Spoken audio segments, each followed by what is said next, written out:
Hello everyone, I again welcome you all.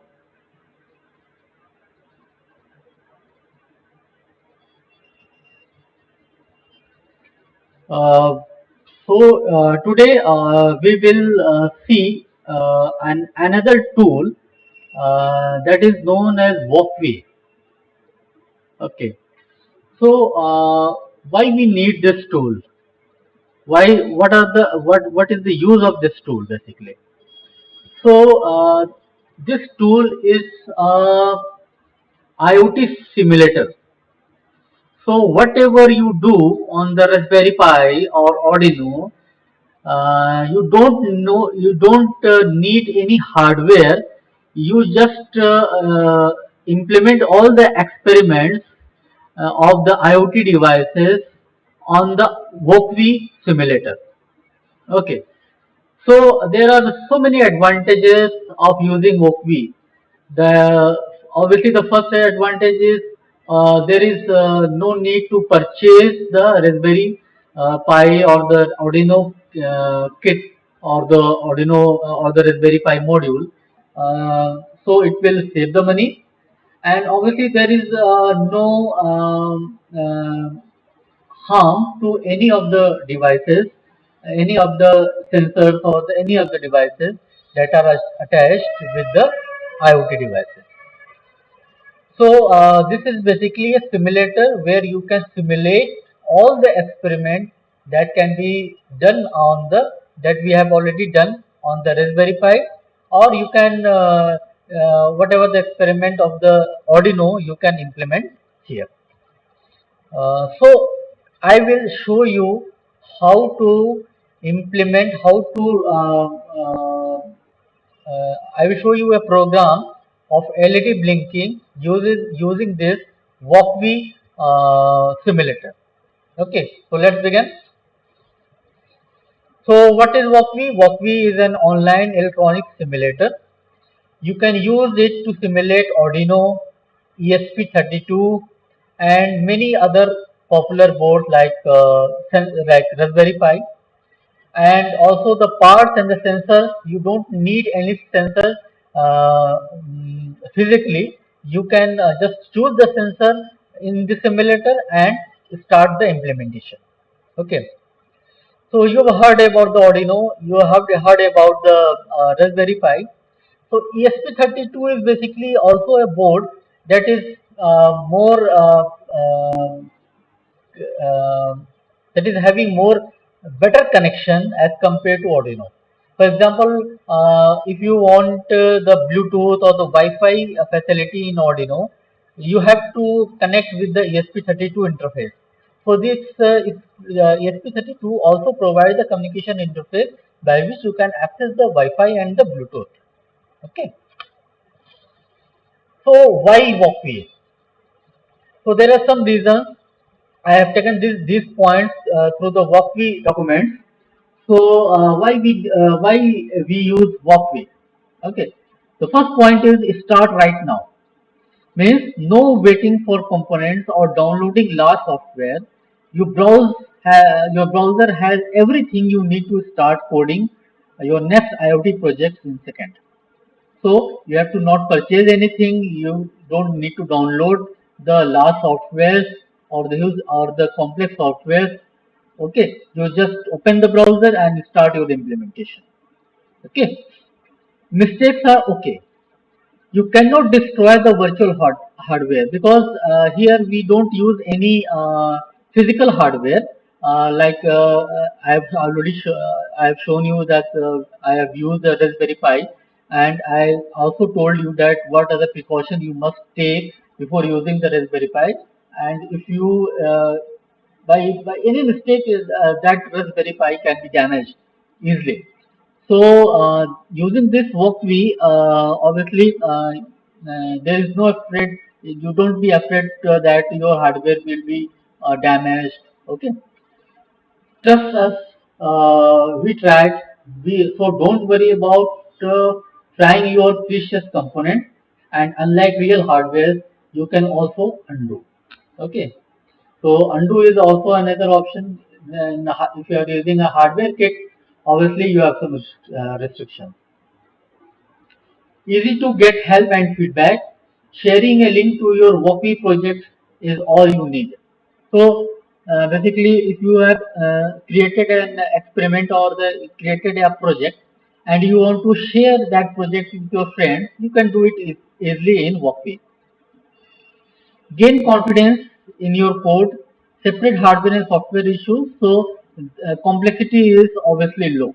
Okay, so you can easily code. You can easily modify the code also. Unlimited hardware. No need to scavenge parts from old projects.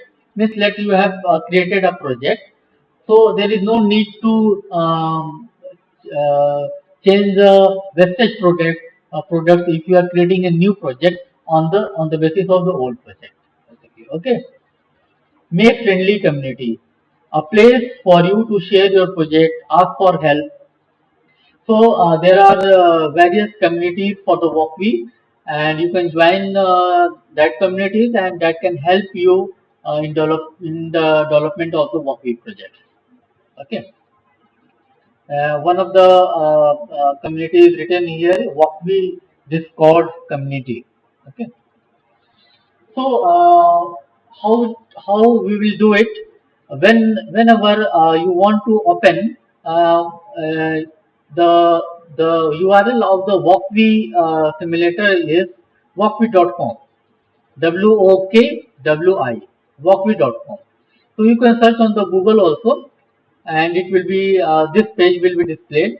And after that, you have to sign up first. For the sign up, you can sign up through the Google, GitHub, or the email also. So I have signed up through my Gmail account, sheeshbackup@gmail.com, and from here you got so many options that you have to choose the option My Project, and after choosing My Project, this screen will be appeared, and from here you can start the new project. Okay, so let me show you how you can do it. Okay,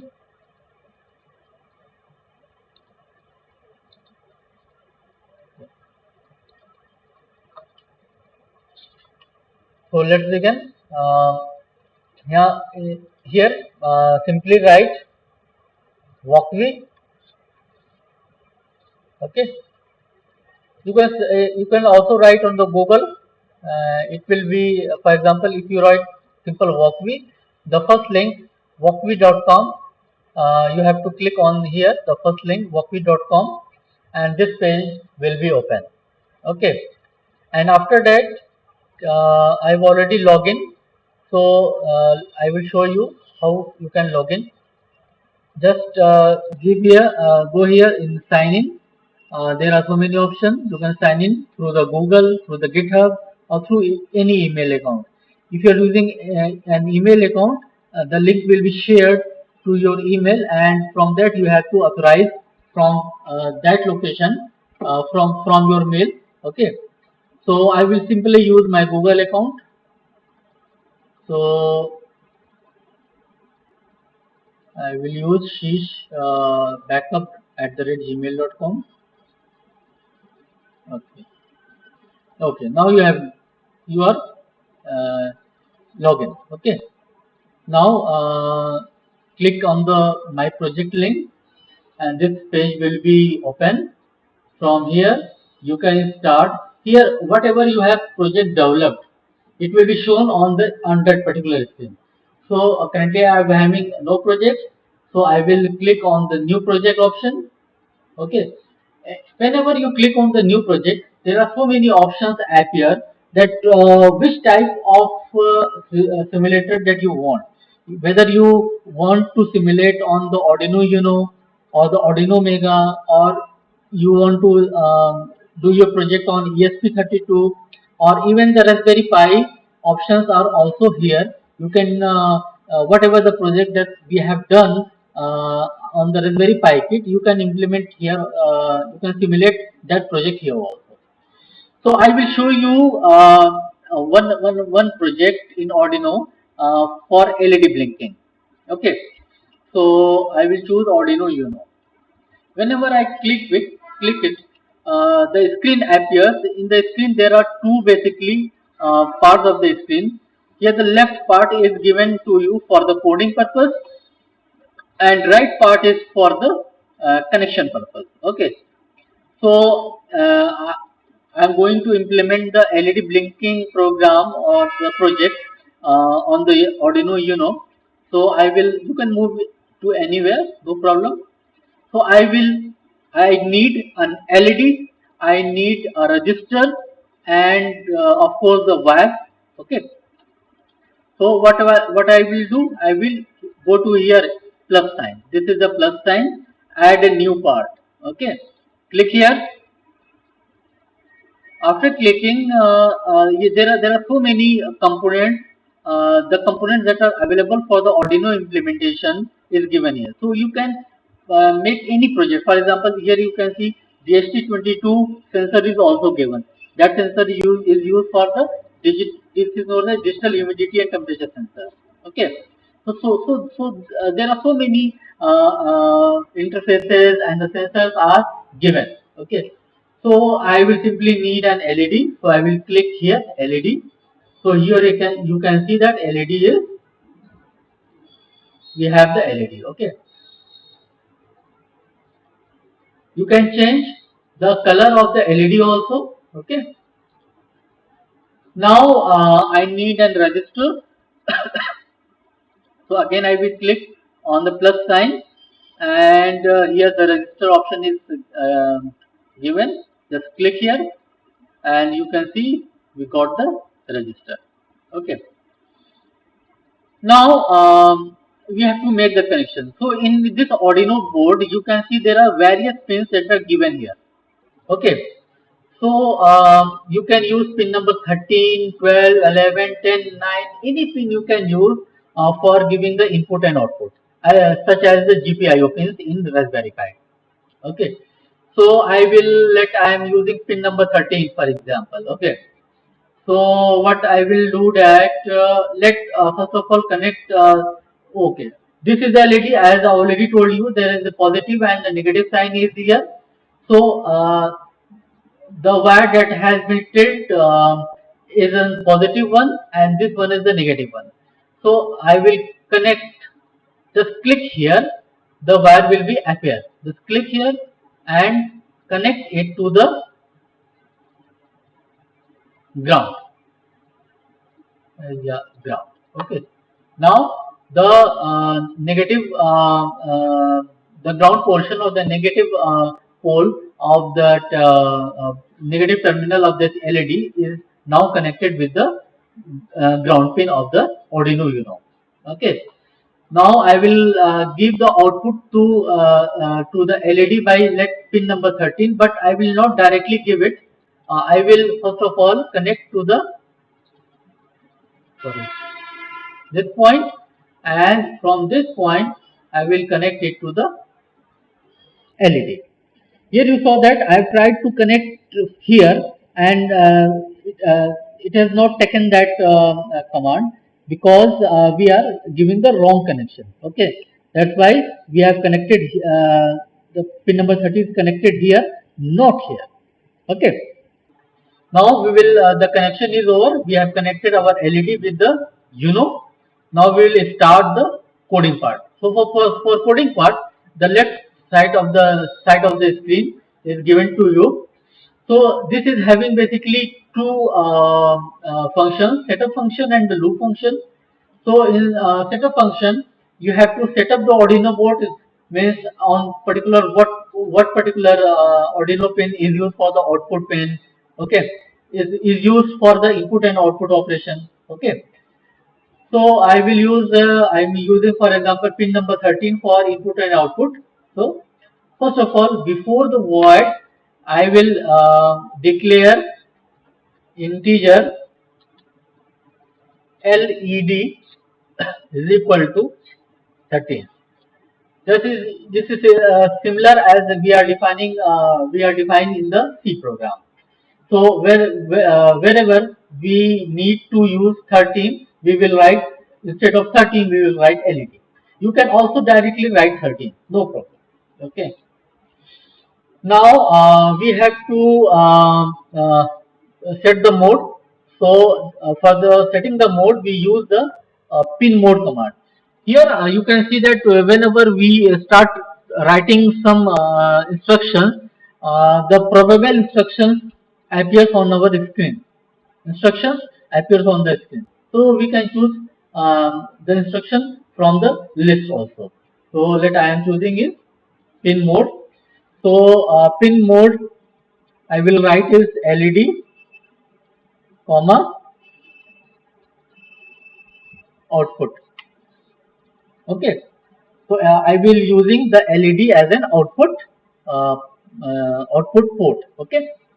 Pin number 13 is using for the output. Okay. And here we will start the programming. So for what we are doing, we are just writing high or low on the pin number 13. Okay, whether the pin number when the pin number will be high and when the pin number will be low, means 1 and 0. If the pin number 13 is high, the current will be both through LED and the LED will be on, and if the pin number 13 is low, in that case the LED will be off. Okay, so here digital write command is used. So in digital write is equal to what we write LED, comma high. Okay, and how much time? So we will use a delay function. So I will write, for example, let I want to keep my LED on for 1 second. That is 1000 milliseconds. So that's why I have given 1000. That means that we will keep our LED on for 1000 milliseconds, and in the same way we will off our LED for 1000 milliseconds. So thus I am copying these two instructions. Okay. So I will write here low. Okay. Of course, you can see that it's a case sensitive, so we have to take the precaution. Now the program is over now. Okay. Here we have written digital write LED comma high, means we are giving the high signal to the LED for 1000 millisecond and low for 1000 millisecond. Now the program is over. Now to run the program, click on this start the simulation.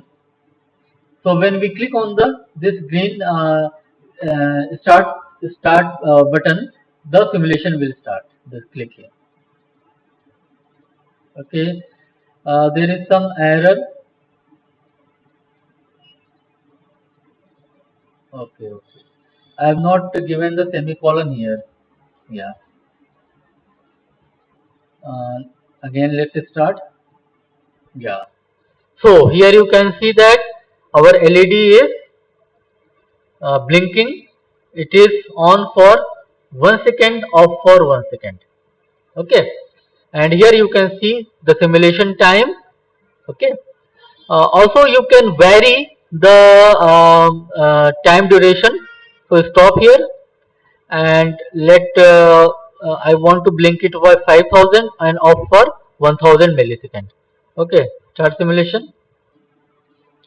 So you can see it is high for 5 seconds and it will go low for 1 second, and again it will be high, the LED will be high for 5 seconds. Okay, is it clear? So you can see that this is very easy to implement the implement our IoT projects. Okay, so here stop this and we will save this program. So there is option save a copy. Oh sorry, yeah. Now it has been saved. Sketch.ino. Okay, okay. Let me see my project. Okay, so you can see that sketch.ino. It let I want to rename it. So I will write the LED blinking. Okay, now its name is LED blink. Okay, so it is saved on your login. So whenever you log in again, this project will be shown to you. Okay, so you can directly open that project and you can also run that particular project. Okay,